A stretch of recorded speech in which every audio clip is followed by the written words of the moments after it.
Ok. Bom dia a todos. Sexta-feira agora, foi marcado? Oi? O teste foi marcado para sexta-feira agora já? Sim, sexta-feira.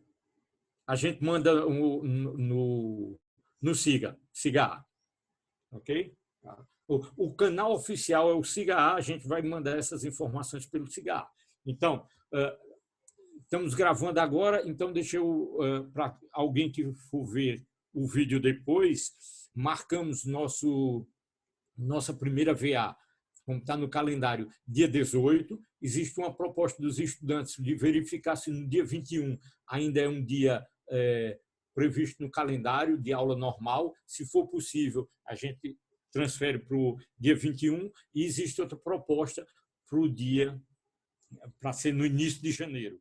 A priori é possível, mas a gente decide isso na próxima aula, na segunda-feira. Então, os interessados...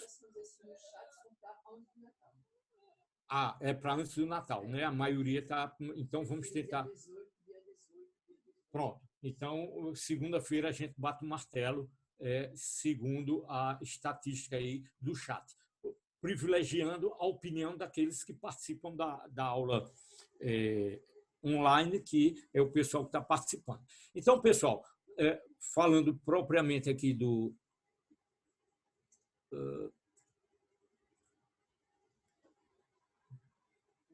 nosso assunto, a gente viu, então, na aula passada, tudo que vocês queriam saber sobre fluidos, a parte estática, a parte dinâmica, equilíbrio em fluidos e a equação de Bernoulli, que, se você fizer V igual a zero, você cai nas situações estáticas. Então, sabemos tudo sobre fluidos e hoje a gente trata de oscilações. Então, o assunto para a primeira VA está aqui, então, fluidos, que a gente já viu, oscilações, que a gente vai ver hoje, e ondas. Então, interessante aqui, é importante, eu já vou fazer, eu vou insistir nisso depois, a diferença, uma falta de maturidade, às vezes os estudantes confundem oscilações e ondas. Nesse curso aqui, oscilações vão ser oscilações, a gente vai estar falando de oscilações, estritamente de oscilações mecânicas, tá certo? Você pode ter alguma coisa que está oscilando em função do tempo e tal, mas aqui os exemplos que eu vou dar e que a gente vai, essencialmente, vai cobrar de vocês, pode ter uma analogia matemática com o tipo de oscilação, mas os 3 exemplos que eu vou trazer aqui para vocês são de oscilações mecânicas, tá certo? Então, oscilação é o quê? É um movimento, um movimento de uma partícula que depende do tempo. Esse movimento é um movimento periódico, tá certo? Tá repetitivo. Aí, horrível minha representação aqui. Isso aqui é mais um sinal caótico, que é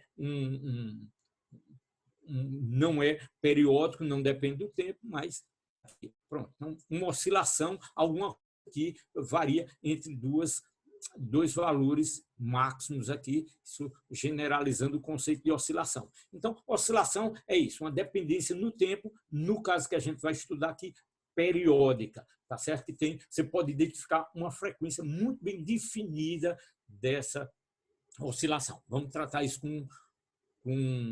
em detalhes hoje.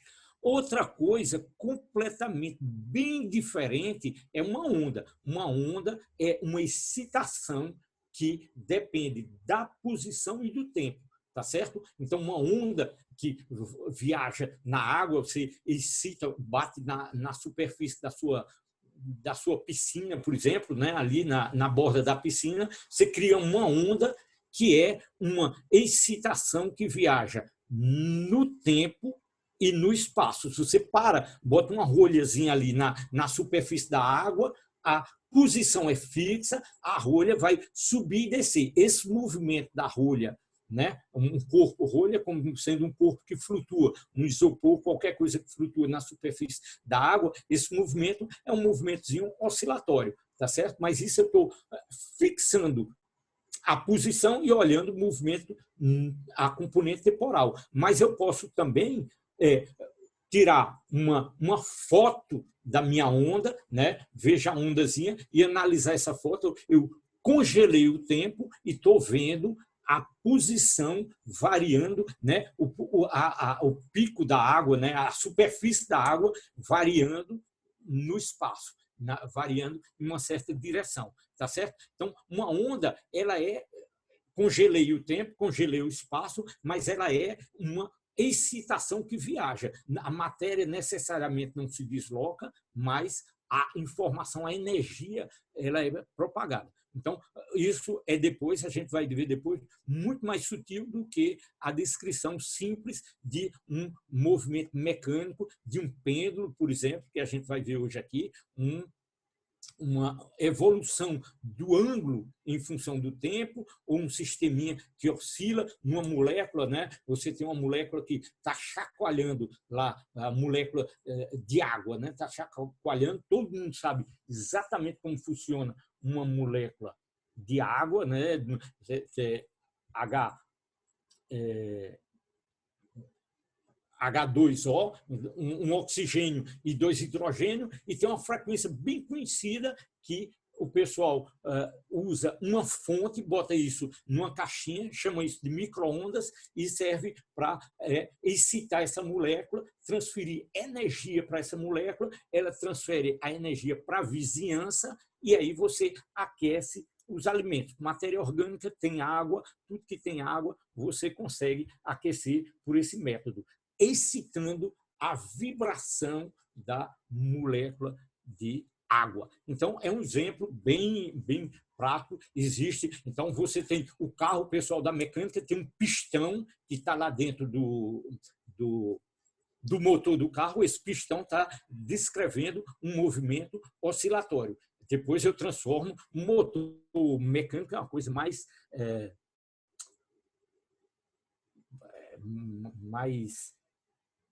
subdesenvolvida que eu posso imaginar, né? Você vai transformar um movimento linear num movimento circular com eficiência extremamente baixa, 20% e tal. É uma coisa aí que só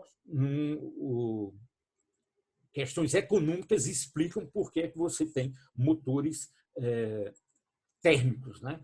Um motor, você pega um motor elétrico extremamente simples, o movimento já é circular, é extremamente eficiente, não é sujo, não é... Bom, mas isso é uma discussão para outro momento. Então, essa parte da engenharia de aplicações vai ser importante você ter essa base. Aqui a gente vai tratar de problemas extremamente artificiais, uma massa-mola, mas a parte conceitual é fundamental para vocês depois, como engenheiros, aplicarem esses conceitos em problemas concretos, né? E essa base vai permitir vocês avançarem em cursos mais avançados, um tratamento mais sofisticado para esses problemas reais, que são muito mais difíceis do que a simplificação que a gente faz aqui. Muito bem. Então, para falar de oscilações, vou partir com 3 exemplos bem concretos. Em cima disso, desses exemplos, o sistema chamado sistema massa-mola, né,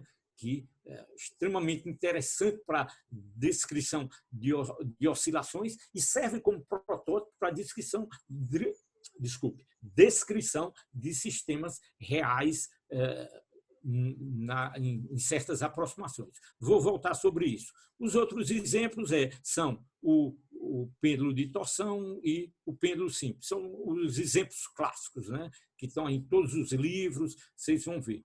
Então, começando com o sistema massa-mola, o sistema massa-mola então, o que eu estava comentando aqui, é um protótipo, né? Serve para, bem simplificado, né? Um sistema que possa ser descrito em torno de uma posição de equilíbrio, né? Quando vocês aprenderem lá para frente exprimir qualquer função em uma série de Fourier, toda posição de equilíbrio, você vai dizer, mas uma molécula, a posição de equilíbrio dela é do tipo um potencial harmônico, que a força é restauradora, etc.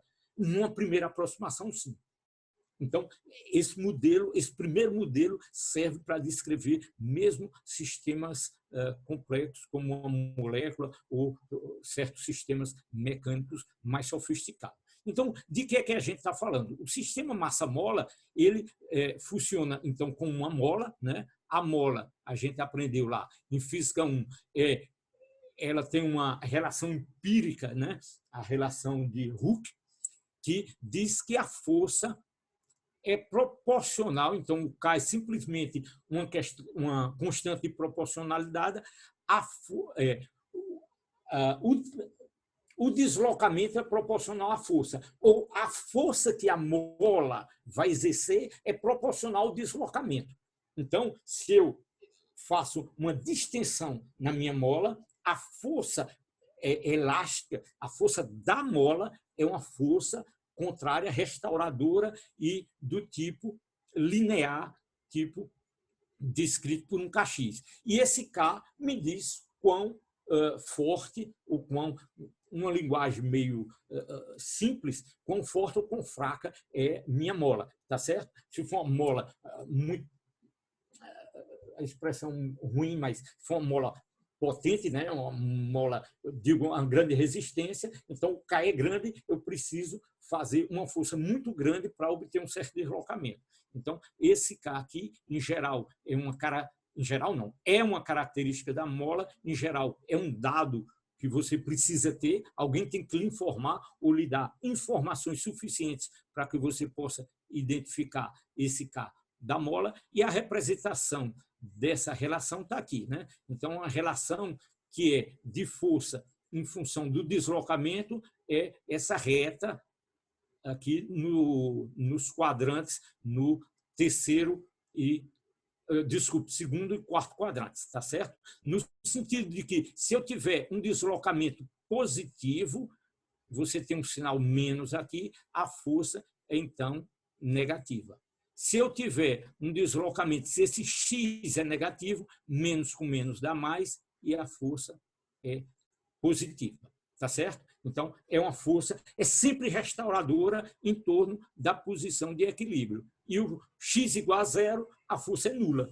E quanto mais você se afasta de x, maior a força. Veja só, essa ideia de uma força restauradora, isso é a base de um sistema de controle, por exemplo. Quando vocês aprenderem lá mecânica ou eletrônica, quem for desses cursos, você vai ter um sistema que você quer controlar um movimento, quer controlar qualquer uma variável que está variando, então você vai ter que botar um sinal que quanto mais ele se afasta, mais você puxa de volta. Então, esse é o primeiro mecanismo de resposta de um sistema de controle. Aí, evidentemente, não precisa sofisticar mais. Você tem que ter um sinal que responda. Se essa saída for muito rápida, eu quero responder muito rápido. Se for uma saída que ele está se acumulando com o tempo, eu tenho que ter uma resposta lenta. Então, eu tenho uma resposta proporcional à derivada, outra proporcional integral. Então, você vai sofisticando o seu sistema de controle. Mas o primeiro elemento do seu sistema de controle é uma coisa desse tipo, tá certo? Então, essa física aqui, ela é extremamente interessante, tem aplicações em muitas áreas. Agora, o nosso probleminha aqui, idealizado, é o seguinte: é um probleminha de uma massa M ligada a uma mola de... Deixa eu escrever devagarzinho, senão fica horrível aqui com essa caneta aqui. Então, a mola tem uma característica, ela é caracterizada por uma constante K, o meu corpo aqui, o meu bloco, por uma massa M. Então, esses são os parâmetros físicos do meu sistema.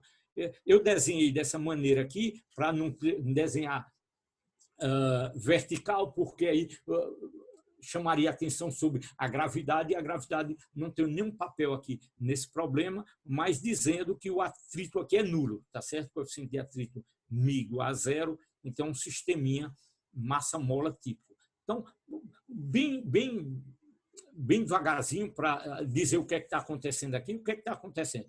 Você tem a sua mola aqui na posição de equilíbrio, ela não está nem comprimida nem distendida, e eu defino minha posição x igual a zero, aqui para essa posição do bloco, ou a posição extrema, como queiram, eu defino uma posição em que eu tenho x igual a zero.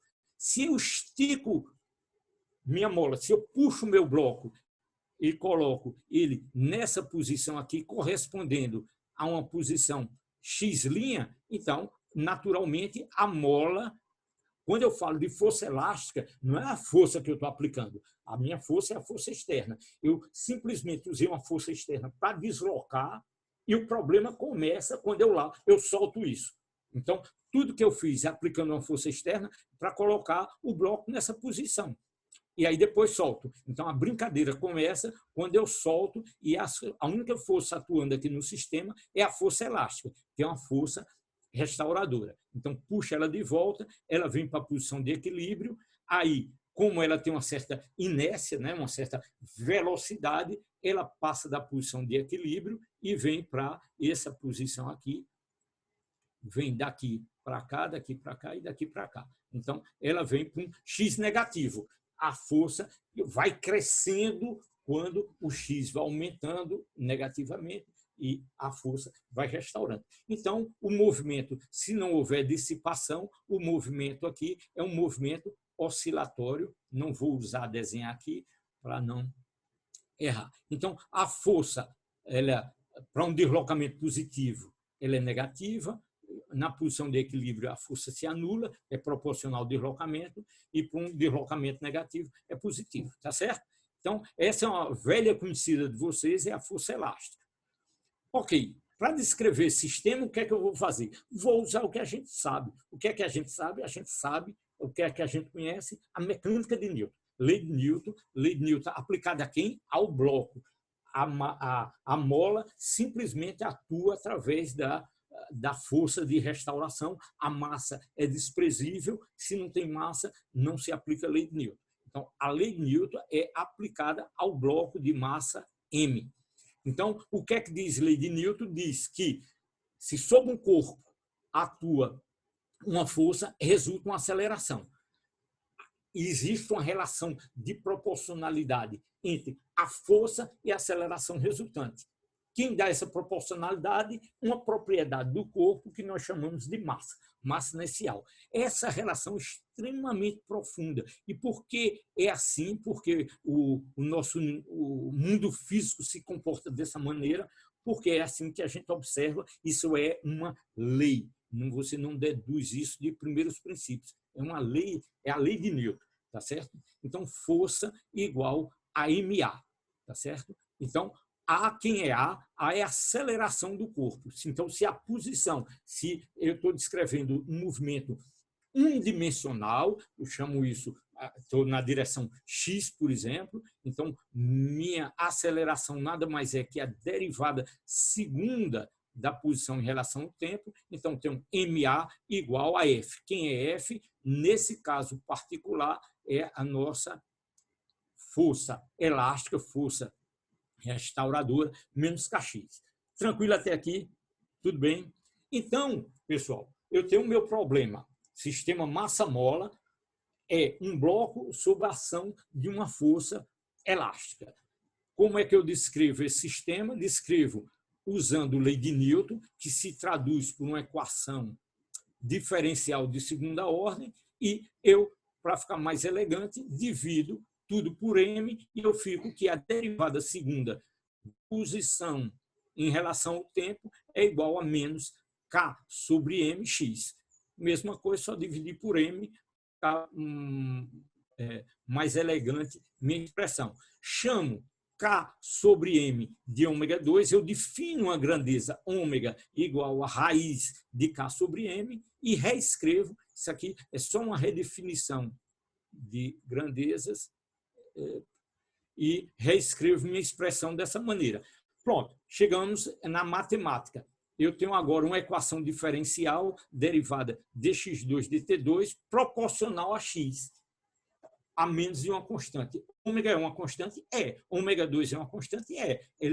Ela é ômega 2 é K, que é a constante elástica da mola, é uma propriedade da mola, e a massa do corpo. Nas situações comuns, ordinárias, que a gente vai tratar aqui, nem a massa está mudando, nem o K da mola está mudando. Tá certo? Então, isso é uma constante e minha equação diferencial é: eu tenho que resolver esse problema aqui. Qual é o problema que eu tenho que resolver? Eu tenho que achar uma solução, um x de t, que que eu estou derivando em relação ao tempo, quem é o meu x de t, que quando eu derivar 2 vezes, vai dar a própria função. Qual é a função que eu derivo 2 vezes e dá a mesma função, a menos de uma constante? Vocês já responderam, e quem não respondeu, viu a resposta aqui, são funções do tipo trigonométrica. Eu escolhi seno aqui, mas pode ser cosseno, seno ou cosseno. Então, vamos lá. Se eu derivo seno, eu obtenho cosseno. Se eu derivo cosseno, obtenho menos seno. Então, voltei a minha função original ao seno, a menos de uma constante. Porque aqui, a minha solução, a solução que eu estou propondo aqui, é uma solução do tipo A seno de ômega-t mais um φ. Vamos ver se isso funciona. Será que isso é uma boa solução? Eu substituo esse carinha na minha equação e verifico se essa igualdade, se funciona a igualdade, se atende, se ela resolve essa equação. Então, vamos fazer isso bem devagarzinho aqui. Eu vou derivar essa função dx dt em relação ao tempo. Então, A seno de qualquer coisa aqui me dá A cosseno de qualquer coisa. Só que essa qualquer coisa aqui, esse θ aqui, o argumento do seno, posso chamar isso aqui de um certo θ, esse θ é uma função do tempo. Então, regra da cadeia, eu tenho que derivar esse carinha aqui também. Então, fica A cosseno de ômega-t mais φ. E qual é a derivada desse cara aqui? Isso aqui é uma constante, é 0. A derivada de ômega-t é ômega. Então, está aqui o ômega. Então, fica dx dt igual a cosseno ômega, que multiplica A cosseno de ômega-t mais φ. Tranquilo? Bem devagarzinho, derivar essa função aqui. Derivo mais uma vez. Agora, vocês estão craques, já entenderam tudo. Eu tenho que derivar o cosseno, vou derivar essa função, é a derivada segunda de x. Então, derivada do cosseno é menos seno, está aqui o sinal menos. Ômega, da regra da cadeia, sai mais uma vez, fica ômega 2, tinha uma aqui, saiu mais um, fica ômega 2. E o que é que eu fico aqui? Eu vou reescrever isso aqui da seguinte maneira. Menos ômega 2, botei o ômega 2 em evidência, A seno de ômega 2 mais φ. Quem é esse carinha aqui? Esse carinha aqui nada mais é do que o meu x de t. Então, eu tenho que a derivada segunda de x em relação a t é menos ômega 2 x de t. Ops, é exatamente o que eu queria ter aqui. Então, essa expressão aqui realmente é uma solução dessa equação diferencial. Obtivemos como por tentativa. Então, a gente desconfiou pela cultura que a gente tem de derivação e tal. Disse, olha, senos e cossenos são funções que se repetem, né? A derivada de uma é a derivada da outra e assim vai, senos e cossenos, e aí a gente conseguiu essa solução. Maravilha. Então, resolvemos nossa... Pois não. Eu também posso usar uma função de Euler? Deve, pode. Vamos ver isso depois. Mas tem uma sutileza, porque função olha, né? Ela é uma função complexa. E aí, nesse caso aqui, eu pegaria só a parte real.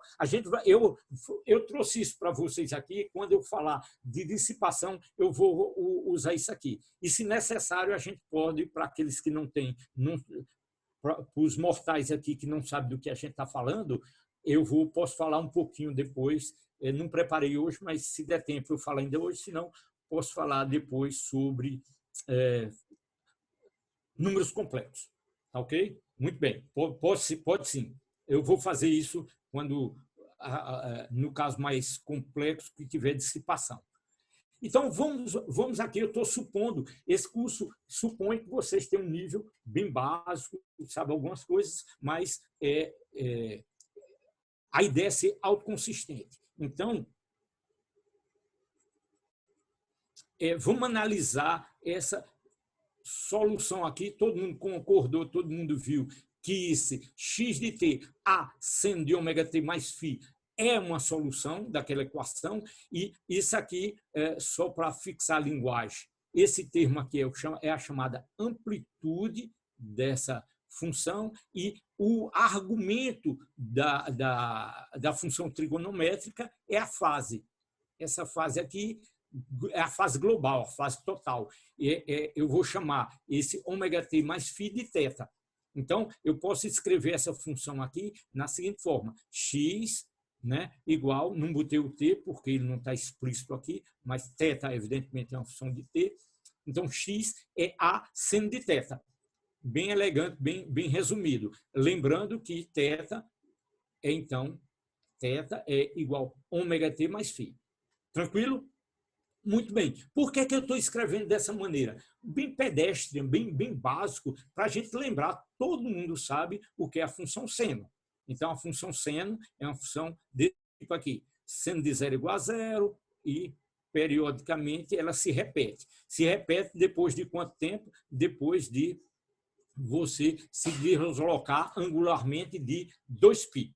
Todo mundo sabe, em π, 2π, eu começo a repetir, e assim indefinidamente. Quem é minha variável aqui? Minha variável aqui é θ. Então, está todo mundo familiar com a função seno, só que a função seno, você vai me dizer, é uma função entre limitada a 1, entre -1 e 1, tá certo? Aí eu ponho esse fator de escala aqui, essa amplitude que vai permitir eu explorar a faixa de amplitude do meu problema. Se eu estiver me deslocando entre menos 5 centímetros e mais 5 centímetros, é essa amplitude que vai me dizer. Então, esse cara aqui que vai ter unidade desse sujeito aqui, porque seno é uma função estritamente matemática e é adimensional. Então, a dimensão vai estar aqui. Essa amplitude está em metros. Isso aqui é um número, isso aqui tem, nesse caso aqui, se isso aqui for um deslocamento, as unidades desse cara aqui no Sistema Internacional em metros. Então, está aqui minha representação da minha função em função de θ. Ora, mas quem é θ? É ômega-t mais φ. Então, eu posso representar isso aqui no tempo. E quando esse cara fizer um ciclo, vamos fazer φ igual a zero. Nessa representação aqui, eu faço φ igual a zero. Por que essa representação φ igual a zero aqui? Porque quando t for igual a zero, seno de zero é zero. Então, ele parte da origem aqui. Tá certo? Nessa curva aqui, o φ é igual a zero. Fazendo t igual a zero, a função está em zero. Então, eu estou tomando essa fase igual a zero, então eu tenho que θ igual a ômega-t. Ora, quando eu faço um ciclo completo, qual o tempo de um ciclo completo? Eu chamo esse tempo de período t, um t maiúsculo. Isso corresponde à fase global ter girado de 2π. Então, eu venho aqui e faço uma continha muito simples. Se θ é igual a ômega-t, repito, fiz φ igual a zero nessa representação aqui para simplificar. Então, quando θ for igual a 2π, eu chamo esse tempo de período. É o tempo de uma oscilação, uma ida e volta completa. Tá certo? Então, eu tiro, explicito t aqui, eu tenho a primeira relaçãozinha aqui, que t é igual a 2π sobre ômega. Tá certo? Só basta passar o ômega para o outro lado. Ou, se vocês preferirem, ômega é 2π sobre t. Então, aí a relação matemática é essa aqui, que vem de onde? Vem dessa relação aqui entre o ângulo, a fase global e o ômega-t. Lembre-se que isso é uma oscilação com velocidade angular constante, né? Tá certo? Um movimento. Lá, vocês física 1 tinham situações e você tinha um movimento acelerado. Não, aqui é um movimento periódico, uma frequência bem definida. Muito bem. Agora, e se eu tiver uma fase? Essa fase, o que significa a danada dessa fase? Significa simplesmente que o meu cronômetro, eu liguei meu cronômetro num momento diferente em que o seno não estava em zero. Só isso. E com a velocidade crescente. Ou seja, essa fase, eu obtenho ela como? Fazendo t igual a zero. Quando t igual a zero, qual é o ângulo? Φ. Então, esse φ, essa defasagem aqui temporal, que vai me dar a defasagem que eu posso me permitir. Em algumas situações, não comecei no tempo t igual a zero. Então, simplesmente isso é a chamada, o φ é a diferença de fase. Se você quiser a fase global, a fase total, ômega-t mais φ, e essa é a diferença de fase para levar em consideração essa possibilidade que você não começa em t igual a zero. Outra definição importante aí que vocês conhecem lá da Física 1 é a frequência Ni. Ni definido como sendo 1 sobre o período. Olha, eu não estou insistindo nas unidades, mas, evidentemente, período é medida de tempo e as unidades dele no sistema internacional é segundo. Ni ou F, né? Isso aqui, se você quiser, pode chamar isso aqui de F. Eu uso Ni porque é a literatura mais técnica, usa Ni e eu que estou acostumado vou terminar me enganando. Mas alguns livros usam F. Então, como queiram, aí vocês adotem a notação que quiserem. Então, frequência em hertz, ciclo por segundo, isso aqui é o quê? É o número, ou seja, o período é quando eu dou uma volta completa. Eu não tenho que sair daqui, eu posso sair de qualquer ponto aqui e fazer um ciclo completo e voltar para a mesma posição. Então, esse delay aqui, esse atraso, essa bom, horrível. Então, essa duração é o período, tá certo? Então, o tempo para você repetir o ciclo é o chamado período. O inverso disso aí é ciclo por segundo, é então medido em hertz. Deixa eu colocar aqui por completeza. Então, a frequência Ni, as unidades, em homenagem a hertz.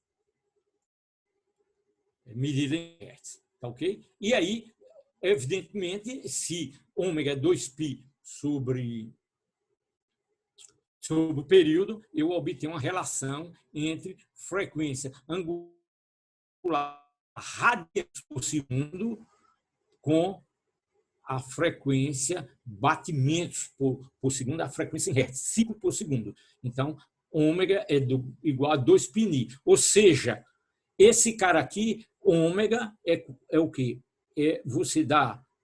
Quando você dá uma volta completa, o ângulo giro de 2π, o tempo que ele fez isso é o período, tá certo? Interpretando fisicamente essa relação. Então, eu tenho 2π, a frequência é o inverso do período, 2π.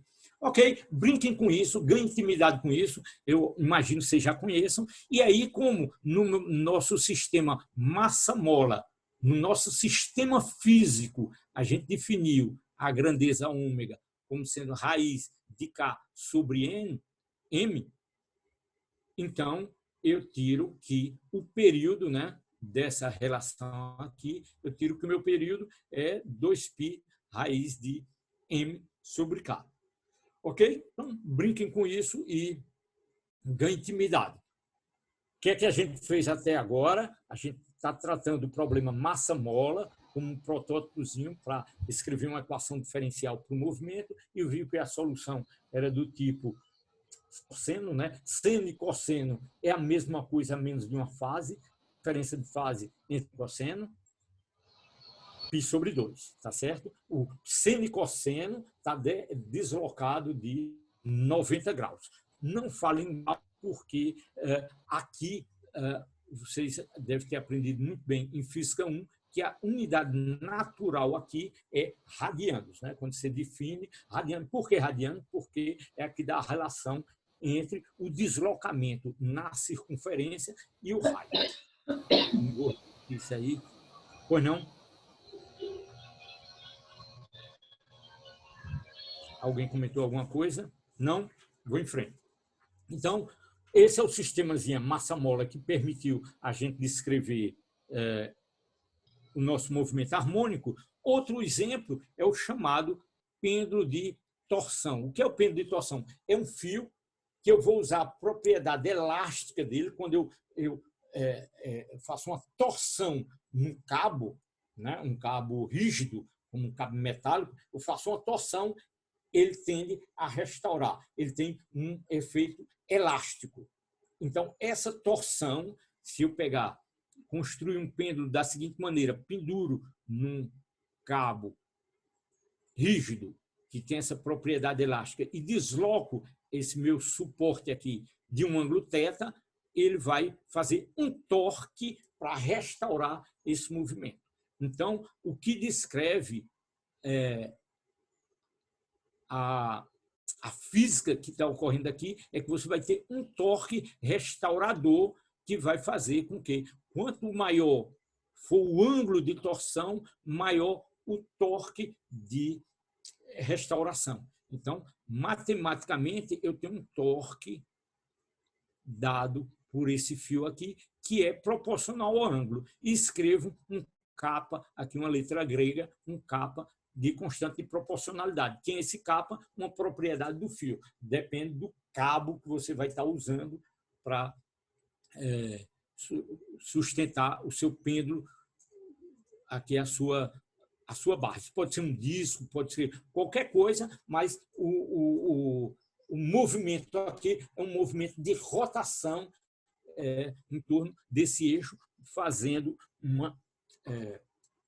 uma torção no cabo. Ok? Então, lá da física 1, eu sei que o torque pode ser escrito como sendo I alfa, né? I é um momento de inércia, alfa é minha velocidade, a minha aceleração angular. Então, da física 1, eu tenho que torque é I alfa, isso aqui é igual ao torque resultante, a soma dos torques. O único torque que tenho aqui é esse torque restaurador menos kappa θ. Ora, quem é alfa? Alfa é minha aceleração angular, é 2θ d2θ dt2, desculpe, e essa equação aqui tem o mesmo jeitão da minha equação anterior. Qual era a minha equação anterior? M d2 x dt2 para o movimento linear, o movimento de deslocamento, era menos kx. Força elástica. Aqui é a força de torção e a matemática é a mesma. Eu vou fazer o mesmo truque.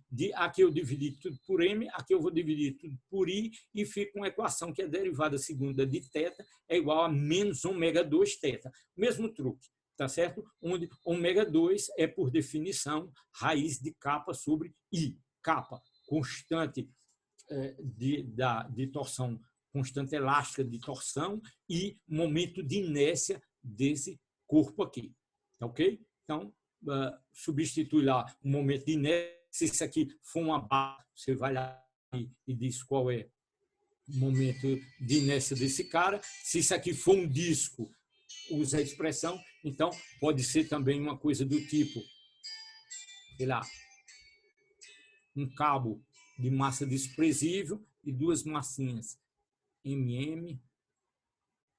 Ok? Então, dependendo do seu sistema, você vai ter um momento de inércia correspondente. Ora, não preciso argumentar muito, eu espero, para convencer vocês que a solução dessa equação, que matematicamente é equivalente à que a gente acabou de resolver, a solução matematicamente é equivalente.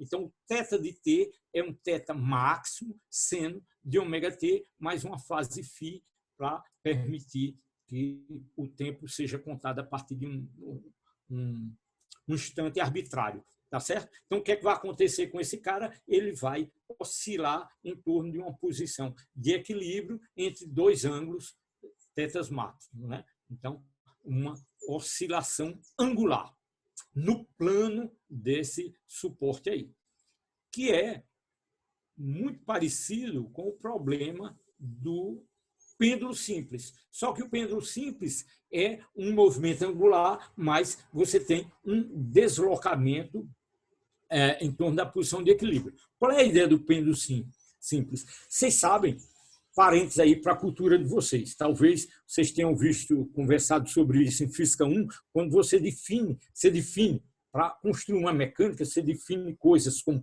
distância, né? Você precisa de uma métrica para definir distâncias, define um metro Então, não vou repetir aqui, define o metro, define massa, né? Hoje, o quilograma ele tem uma definição fundamental, isso é muito recente, não é mais aquele blocozinho de irídio, que o peso padrão, e você tem o padrão de tempo também. Então, medir tempo é uma coisa complicada, é muito fácil medir grandes tempos, o tempo astronômico, né? Mede dias, mede anos, mas medir tempos curtos é complicado. Hoje em dia você tem cronômetros e tal, mas a base disso tudo é o pêndulo. Então, no nosso caso aqui, o pêndulo mecânico. Tá certo? Então, não sei se alguém de vocês tem na casa do avô, do tio, não sei o quê, o pessoal mais antigo tem em casa um relógiozinho de pêndulo. Isso está acabando, mas é muito fácil de construir. A gente iria construir uma prática, uma experiência no laboratório usando o pêndulo. Então, deixa eu repetir aqui, consegui desenhar bem, colocar aqui na posição θ igual a 0. Então, sobre esse corpo, quais são as forças que estão atuando sobre ele? A tração, né? E o peso. Isso aqui está em equilíbrio, a tração é igual ao peso. Ok? Então, se eu vier aqui e aplicar um torque, para aplicar um torque, não adianta eu aplicar uma força nessa direção aqui, porque se eu fizer assim, eu destruo meu sistema, a corda não tem mais sentido. Se eu puxar para baixo, só vou aumentar a tração e não tem movimento. Então, eu tenho que aplicar uma força nessa direção, ou seja, eu tenho que dar uma velocidade transversal aqui para criar esse movimento oscilatório. Tirei do equilíbrio. Na hora que eu tiro do equilíbrio, vai aparecer sobre esse... Todo o tempo, esse peso vai ficar fora do eixo, fora desse eixo aqui. Então, se ele está fora do eixo, ele faz o quê? Faz um torque, porque a tração aqui e o peso tem torque nulo, porque eles estão alinhados com o eixo de fixação. Lembra, né? Que para ter torque, para ter trabalho, você tem que aplicar uma força na direção do movimento. É produto interno. Para ter torque, é produto externo, é perpendicular. Então, você tem que aplicar uma força, uma componente de força na direção perpendicular ao eixo, né, a esse eixo aqui, nesse nosso problema. Então, você rapidamente, de uma maneira muito simples, você identifica que tem uma componente do peso aqui nessa direção perpendicular que está, então, fazendo o torque. O torque aqui é dado, então, o valor... como é que diz? A amplitude do torque é, então, o braço de alavanca, L, vezes a componente da força nessa direção. A componente da força na direção é o quê? É P seno θ, né? O cateto oposto aqui. Então, P seno θ, essa componente aqui que está, então, girando. Lembrando aqui, ó, o torque é quem? R, o vetor F. Então, a força é o peso aqui. Então, essa expressão aqui, já pegando a componente, é dado por isso aqui. Porque menos a regrinha da mão direita, né? Você vê o R aqui seria um vetor partindo aqui da origem, é o vetor posição. Eu tenho medo de sobrecarregar, sobrecarregar minha figura, mas deixa eu tentar aqui. Então, esse vetor posição aqui, R, né, que a posição dessa marca. Então, bom, chequem essa expressão. Então, o torque é dado por essa expressão aqui. E o torque é quem? De novo, torque é naquela equivalência, força MA. Lembra, né? A analogia ajuda a gente a se lembrar. Então, força igual a MA, o que está relacionado com a massa é o momento de inércia, a aceleração linear, aceleração angular. Então, e alfa é igual ao torque resultante, que é dado por essa expressão. Aqui eu substituí o peso por mg, tá certo? Então, menos L, mg seno de θ.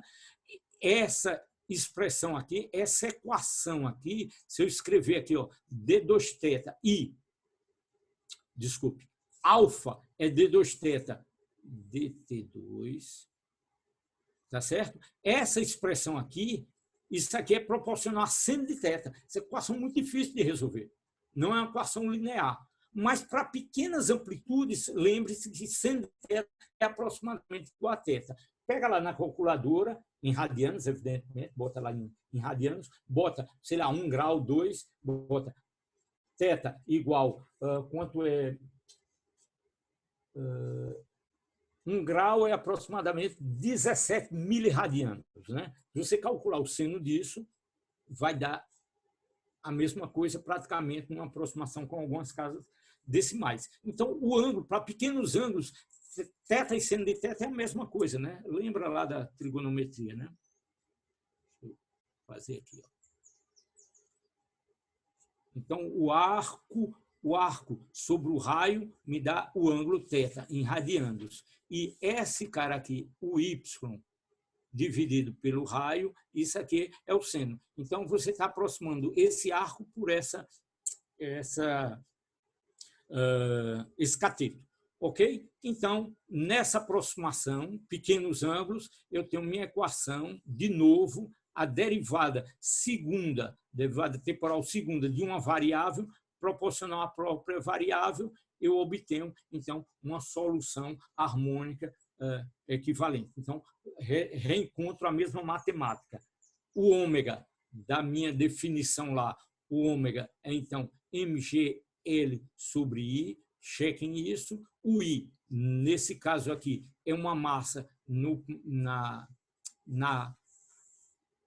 extremidade do fio, então, se toda a massa está aqui, é diferente se você tiver um corpo extenso, o chamado pêndulo físico. Só muda o I. Tem que ter cuidado com o pêndulo físico, você não pode substituir direto, depende da geometria do seu pêndulo físico, mas aqui, como você tem um cabo e uma massinha aqui, eu sei quem é o I é simplesmente mL2, e eu tenho aqui que o meu período é 2π raiz de L sobre G. Tranquilo? Muito bem. É esse resultado que é impressionante. É isso que fez Galileu, lá quando ele entrou na catedral e viu o lustre oscilando, e ele inferiu, ele desconfiou que aquilo era periódico e independia praticamente da amplitude, ia diminuindo a amplitude e o tempo era sempre o mesmo. Então, Galileu disse, olha, esse movimento pendular é uma base de tempo muito reprodutível, muito boa, porque independe da amplitude. E está aqui o resultado que Galileu viu lá, que não depende da amplitude, não depende da amplitude do movimento, não depende do θ0, depende apenas do comprimento do meu pêndulo e da gravidade local. Então, dado uma certa situação, o pêndulo vai oscilar sempre com a mesma frequência, ou seja, vai ter sempre o mesmo período, independente da amplitude. Esse é todo o charme do pêndulo como base para você construir um relógio, para você medir tempos. Você tem que ter uma referência repetitiva, bem definida de tempo. Ok? Tranquilo? Ok. Então, terminei essa primeira exposição com 3 exemplos de movimento mecânico oscilatório periódico, descrito por expressões do tipo A seno de ωt mais uma fase. Seno de ωt, dependendo do tempo, você adiciona uma fase. Tranquilo? Então, essa é a descrição matemática do movimento oscilatório. Agora, vamos ser realistas e vamos introduzir um elemento muito real, que é a dissipação. Então, o problema que você tem aqui, você bota um pêndulo, evidentemente você diz, tem um atrito, ele vai parar por conta do atrito. Provavelmente ele vai parar mais devido à fricção com o fluido. A gente está imerso em um fluido, vimos na aula passada que a gente está... o ar é um fluido, né? É um fluido importante. É esse fluido que faz sustentar um avião por subir contra a gravidade milhares de toneladas que você consegue levantar. Por quê? Porque você tem um fluido que permite sustentar esse avião. Então, não é desprezível, né? Se você salta de paraquedas, você sabe muito bem saber fazer uso desse fluido, né? Faz completamente uma diferença completa se sua seção de choque for seu corpo ou se for o paraquedas todo aberto.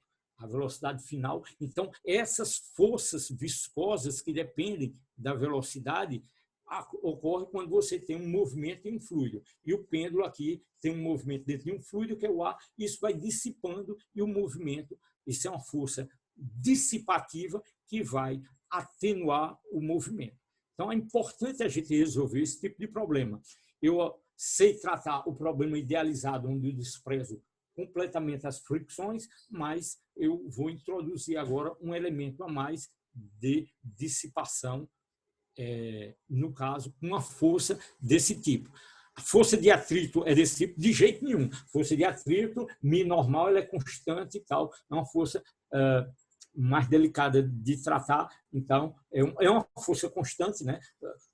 O corpo para e tal, é meio delicado se tratar.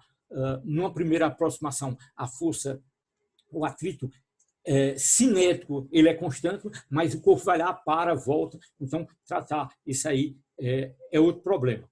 Nesse caso aqui, a fricção devido à velocidade, o deslocamento dentro de um fluido. Evidentemente, essa força ela desaparece quando V é igual a zero, né? É essa força que você sente quando você está num carro e bota a mão para fora da janela. O carro está parado, não tem força nenhuma. Quanto maior a velocidade, mais essa resistência, mais a resistência dessa força. Então, eu acho que não é difícil de entender que é uma força contrária ao movimento, esse menos aqui significa isso, e o B é um fator mais geométrico que depende da sua seção reta de deslocamento. Então, você tem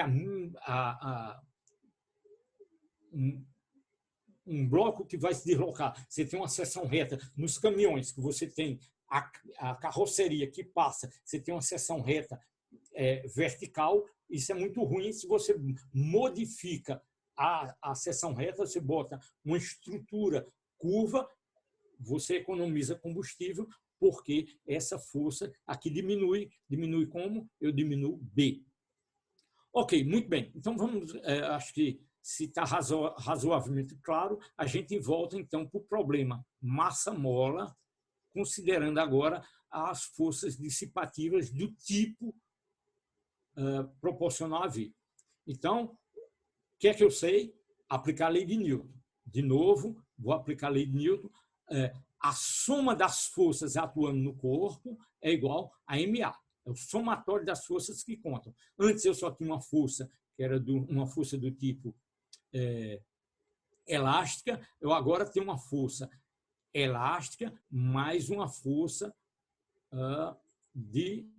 uma força viscosa, né? A força devido ao fluido que eu estou me deslocando. Então, minha equação fica como MA, M, D2x, DT2, igual a menos KX, menos BV. É essa equação aqui que eu tenho que resolver. Eu reescrevo isso bem devagarzinho aqui, bem tranquilo. Eu reescrevo isso passando esses dois termos para o outro lado, fica positivo. M, já podia ter dividido por M, mas, bom, fazemos depois. Então, tem D2x, DT2, né? Menos...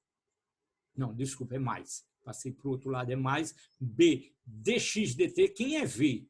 V é a derivada da posição dx, dt. Né? Então, escrevo dessa maneira aqui e o termo linear em x. Passou para o outro lado, ficou positivo. Então, essa é a equação diferencial que eu tenho que resolver. Uma derivada segunda em relação ao tempo, uma derivada primeira e um termo linear. Quem é a solução para isso? Ora, eu posso chutar uma solução desse tipo aqui. Se B igual a zero, quando eu tinha B igual a zero, né, eu tenho essa solução aqui.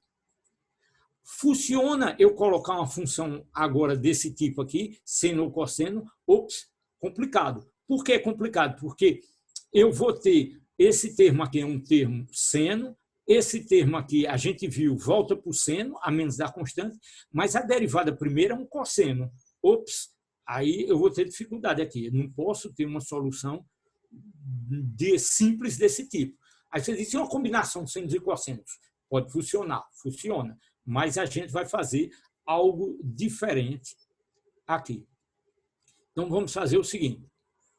Reescrevendo aqui no alto da minha página a minha equação diferencial, eu vou dividir tudo por m, o mesmo truque para simplificar minha equação. Então, fica d2x dt2 mais gama. Quem é gama? Gama é b sobre m. Dividir tudo aqui por m. Todos os termos por m. Então, esse cara aqui, m por m dá 1, b por m eu chamo de gama, k sobre m eu chamo de ômega 2. E está aqui minha equação. Ok? Então, essa equação diferencial aqui que eu quero resolver. Qual a solução que eu vou propor para essa solução? Qual é a função que eu derivo e dá sempre a mesma? Derivada primeira, segunda, terceira e tal. Uma função do tipo exponencial. Todo mundo concorda com isso? Então, se eu tiver, vamos testar uma solução do tipo A, eu preciso de uma certa amplitude aqui, exponencial de alfa t. Tá certo? Um alfa qualquer que eu preciso saber quem é esse alfa para resolver isso aqui. Então, se isso aqui é uma solução possível, como a gente fez antes, vou fazer aqui de novo. Vamos substituir essa solução aqui e ver se funciona. Vou calcular a derivada. Aqui eu vou um pouco rápido, viu, pessoal? Se tiverem dúvida, façam isso devagarzinho em casa. Se eu derivo uma vez, a função se repete. Eu derivo uma vez, vai me dar A é elevado a alfa t. Mas a regra da cadeia me diz que eu tenho que derivar, fazer o produto pela derivada desse termo aqui. Me aparece um alfa aqui. Se eu derivo mais uma vez, porque eu preciso de uma derivada segunda, vai aparecer um alfa 2 nesse primeiro termo. Está aqui o alfa 2. Então, o primeiro termo vai me aparecer um alfa 2 A elevado a alfa t. Uma primeira derivada vai ter um alfa uma vez aqui, então eu tinha um gama, gama alfa A elevado a alfa t. Tranquilo. E o x, esse termo aqui permanece. Então, eu tenho ômega 0 ao quadrado A elevado a alfa t. Ok. Aparentemente, isso pode funcionar. Pode funcionar se isso for igual a zero. Então, como é que esse produto aqui é igual a zero? Tem duas maneiras de um produto ser igual a zero. Um ou outro tem que ser igual a zero, ou os dois, né? A solução, uma solução trivial. Eu não quero que esse termo aqui seja igual a zero. Como é que eu faço esse termo aqui igual a zero? Só tem uma maneira de fazer esse termo igual a zero, fazer A igual a zero. E aí a solução trivial, não tem amplitude nenhuma, estou parado, é uma solução possível, mas é uma solução sem interesse nenhum. Então, se eu quero uma solução que não seja essa solução limite, em que não tem um movimento nenhum, esse termo exponencial aqui, ele nunca é zero, então só posso anular. Se eu não posso anular essa função aqui que eu quero considerar, eu tenho que anular esse outro termo aqui. Eu tenho que anular essa expressão, alfa 2 mais gama alfa mais ômega 0 ao quadrado. Então, esse cara aqui eu tenho que fazer igual a zero. Ora, isso aqui é uma equação diferencial. Perdão, isso aqui é uma equação do segundo grau em alfa. E eu sei, nós sabemos calcular as raízes dessa equação para alfa. Então, a raiz é quem? Vamos lá, bem devagarzinho. É menos gama, mais ou menos raiz de gama 2, menos 4, o coeficiente aqui é 1, 4, ômega zero ao quadrado. Tá certo? Tudo isso dividido por 2 vezes 1. Muito bem. Aí isso aqui está muito feio aqui, mas eu já tenho um termo aqui, menos gama sobre 2, tá certo? Para a solução. Então está o bichinho aqui, gama sobre 2, mais ou menos raiz de. Aí esse cara aqui, entrando aqui dentro, ele fica 4, 1 sobre 4, ao quadrado eu boto tudo isso aqui ao quadrado, está aqui o meu gama sobre 2, tranquilo? E quando ele entra aqui, ele vira 4, 4 dança com 4, fica o ômega zero. Então, a solução disso aqui, chequem depois se não tiver alguma dúvida aqui sobre isso aqui, é simplesmente uma equação, a solução de uma equação de segundo grau. Pronto, então minha solução eu vou chamar essa solução alfa aqui, eu tenho 2 tipos de solução, uma com o mais e outra com o menos. Então, eu vou chamar isso aqui de alfa mais, aquela que eu tenho menos gama sobre 2, mais esse termo aqui da raiz, se eu não repetir, alfa menos, que é esse menos gama 2, menos o termo da raiz. Eu só não repeti aqui gama sobre 2 ao quadrado, mais ômega zero ao quadrado, a mesma coisa. Vou fazer pelo menos uma vez aqui. Tá certo? Para dizer que é esse mesmo termo. Ora, para analisar isso aqui com cuidado, eu quero, num primeiro momento, considerar o caso em que esse termo aqui é real. Eu só sei calcular, num primeiro momento, calcular a raiz de um número maior do que zero. Se isso aqui é maior do que zero, é quando eu tenho gama sobre 2 maior do que ômega zero. Nesse caso aqui, esse número é maior do que zero e o alfa, tanto o alfa mais como menos, vão ser sempre positivos. Estão convencidos disso? Por quê? Porque se esse cara aqui é negativo, esse cara aqui também é negativo, esse aqui é tranquilo. Se eu tiver essa condição aqui, esse cara aqui vai ser sempre negativo. Mas aqui, ora, esse cara aqui vai ser raiz de gama sobre 2 ao quadrado mais alguma coisa. Ups, está errado o sinal aqui. Menos alguma coisa. É essencial esse sinal aqui para dizer que esse número, quando eu fizer a raiz, ele vai ser sempre menor do que gama sobre 2. Então, eu tenho um número negativo que eu estou somando alguma coisa que é sempre menor do que ele. Então, o resultado vai ser negativo. Então, tanto nessa condição aqui, que alfa sobre 2 é maior do que ômega zero, que esse termo aqui é maior do que esse, eu vou ter sempre esses alfas negativos. E por que eu estou insistindo tanto nessa história aqui, esses alfas têm que ser negativos? Porque, nesse caso aí, minha raiz quadrada eu sei fazer e eu vou ter, minha expressão vai ser do tipo. Eu botei um módulo aqui só para ficar claro que esse é um número real que vou explicitar o sinal aqui. Então, esse número aqui vai ser sempre negativo, tá certo? Eu estou botando menos explicitamente. Minha solução aqui é do tipo alfa-t. Se eu pego um módulo de alfa e boto explicitamente o menos, essa expressão aqui é negativa. Isso aqui é o quê? É um exponencial que decresce. Então, se eu fizer x em função do tempo, esse cara está caindo. E o que é que significa fisicamente isso? Significa que isso aqui é uma situação em que se chama um movimento superamortecido. Eu tenho um fluido tão denso, o B é suficientemente grande que quando eu desloco no meu sistema massa-mola, quando eu desloco o meu bloco, ele volta para o equilíbrio e ele não oscila. Ele volta para zero. É tão viscoso o meio que ele simplesmente volta igual a zero.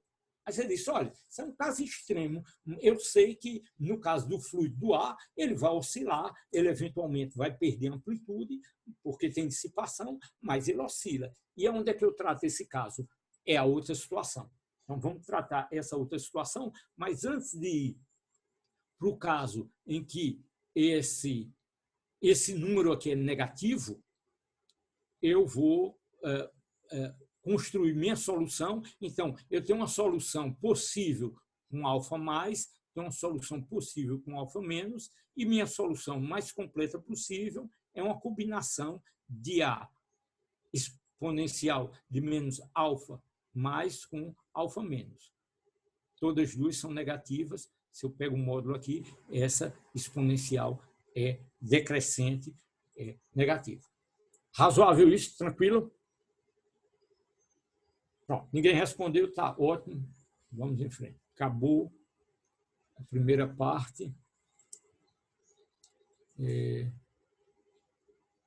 Talvez seja o caso da gente fazer 5 minutinhos de intervalo. O que é que vocês acham? Para respirar e digerir um pouco tudo isso. Então, a gente volta em 5 minutinhos. Ok. Arrête le fait de